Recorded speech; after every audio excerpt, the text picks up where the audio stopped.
Bueno, buen día, buenas tardes.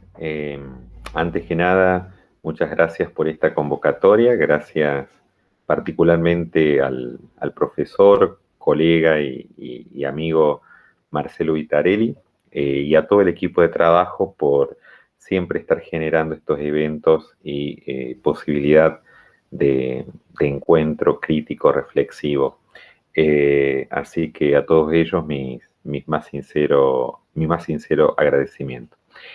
Eh, cuando, cuando Marcelo me invitó a la jornada, justamente el tema que nos convoca es la decolonialidad y en el contexto de poscolonialidad, ¿no? Yo trabajé un tiempo, hace varios años, con Mario Ruffer, el tema de poscolonialidad, y él trabaja en la cátedra con Homi Bhabha en ese momento, y justamente lo que trabajábamos era un poco, eh, por así decirlo, la protometodología, ¿no? De los estudios de decolonialidad. En ese contexto a mí me gustaría volver sobre ese punto que trabajamos con este viejo amigo, eh, básicamente para abordar el aspecto de la deconstrucción que los estudios decoloniales de algún modo toman del postestructuralismo, Derrida y compañía, ¿no? Eh, y la deconstrucción entendida básicamente, al menos como la han trabajado algunos autores de la postcolonialidad, Chakrabarty, Chatterjee, el propio Homi Bhabha, eh, también pensándola desde la formal Anzeige heideggeriana, ¿no? La indicación formal heideggeriana es una indicación metodológica, podríamos decir, y hasta metalingüística tal vez, eh, en donde en realidad Heidegger no la desarrolla mucho en su obra, sí se encuentra como más tematizada en la Vorlesung, en la Freiburger Vorlesung, que va desde 1919 hasta 1923 en la compilación, y puntualmente yo me voy a referir a la introducción a la fenomenología de la religión en la recepción heideggeriana y a la interpretación fenomenológica de Aristóteles, ¿no? En ese sentido, uno podría pensar que la indicación formal, entendida como una de las formas de interpretar a la deconstrucción, tendría dos momentos. Un primer momento de destrucción del contexto semántico de enunciación, buscando que el Dasein de algún modo llegue a obtener una mayor autotransparencia existencial, dice Heidegger, ¿no?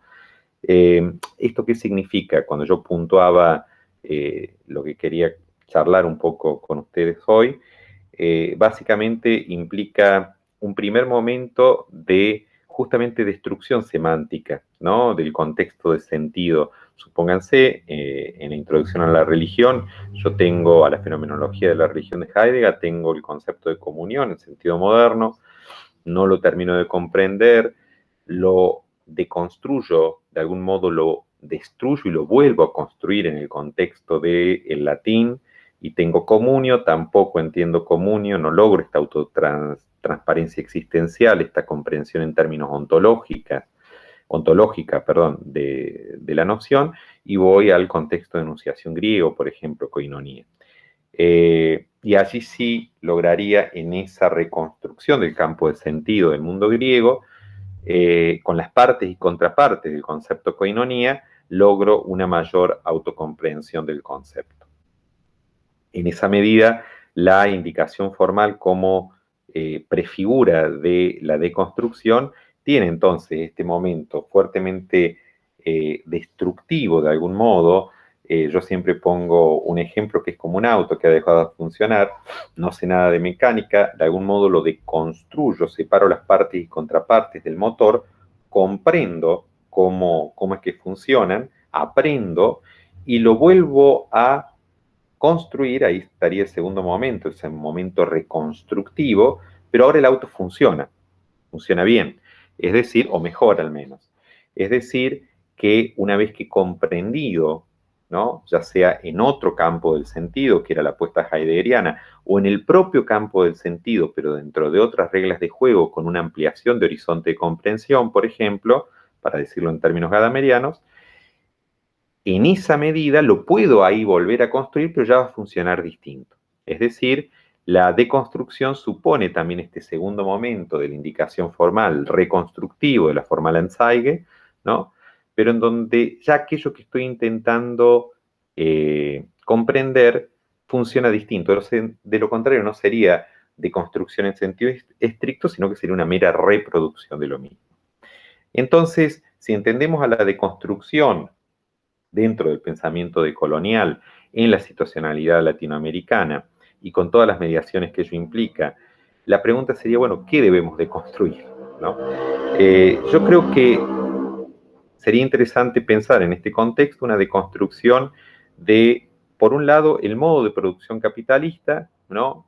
Y por otro lado, de la relación de producción patriarcal, ¿no? Entonces, me parece interesante poderlo colocar en esos niveles a ambos conceptos, en donde el capitalismo se apalanca de algún modo en el patriarcado y el patriarcado se apalanca en el capitalismo. Y de ese modo salvar, por decirlo de alguna forma, la cuestión de cuál es primero y cuál es epifenomenal a cuál, y plantear una protofundación de inicio, de entrada, en donde el modo de producción se apalanca en la relación de producción y la relación de producción se apalanca en el modo de producción, es decir, el capitalismo en el patriarcado y el patriarcado en el capitalismo. De algún modo, aquello del Marx, que ya pensaba en los Grundrisse Marx, una determinación determinada determinante, ¿no? Sin una instancia primera una con respecto a la otra, en sentido dialéctico.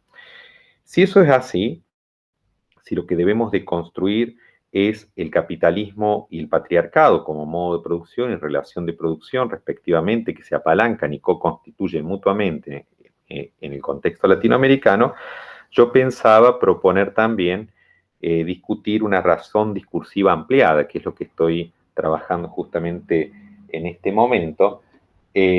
Una razón discursiva ampliada, ¿en qué sentido? Bueno, en el sentido propiamente de la ética del discurso, de Apel y de Habermas, de una racionalidad discursiva, dialógica, tendiente al consenso, consensualista, pero ampliada en el sentido no de la estructura de la racionalidad, porque podríamos con Kant pensar como cierta universalidad en la estructura de la racionalidad del sujeto humano finito y racional en el sentido de la antropología kantiana, pero sí una ampliación en la noción de los contenidos, que por ahí por donde va también la reflexión de Enrique Dussel, ¿no?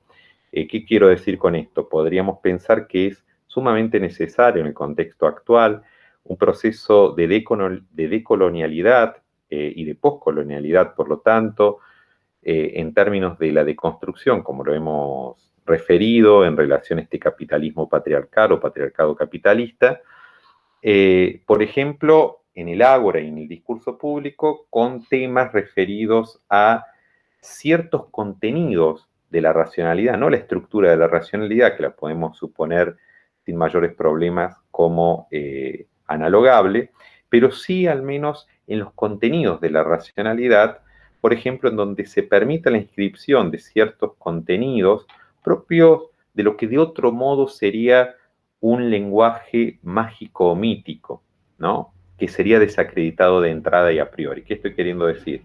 Supónganse que hay un pueblo nativo americano aquí en Sudamérica que no quiere que una carretera pase, que una ruta pase por un valle porque allí descansa el espíritu de sus antepasados. No quiero hacer referencia puntualmente, pero estoy pensando en un ejemplo que sucedió hace unos años.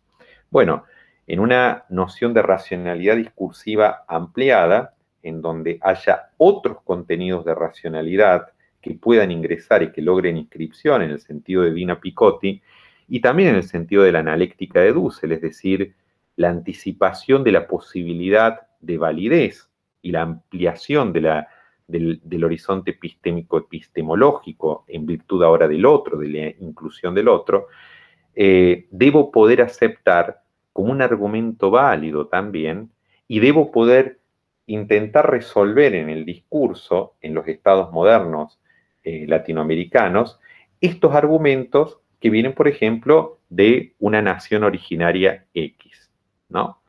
De ese modo, yo, desde la situacionalidad latinoamericana, estaría justamente haciendo un universal situado, y desde ese universal situado llevaría adelante un rearme categorial, incluso en la propia noción de racionalidad discursiva peliano-habermasiana, pero ahora ampliada con contenidos de racionalidad. Bueno, el tiempo es tirano, me he extendido demasiado, Marcelo me recomendó que fueran 5 minutos, así que lamentablemente voy a dejar acá. Habría muchísimo para seguir desarrollando, es justamente lo que yo estoy trabajando en este momento, pero bueno, quiero simplemente cerrar agradeciendo al profesor Vitarelli una vez más y a todo el equipo organizador del evento y celebrando, además de agradecer esta convocatoria. Saludos para todos y ojalá podamos vernos pronto en la presencialidad.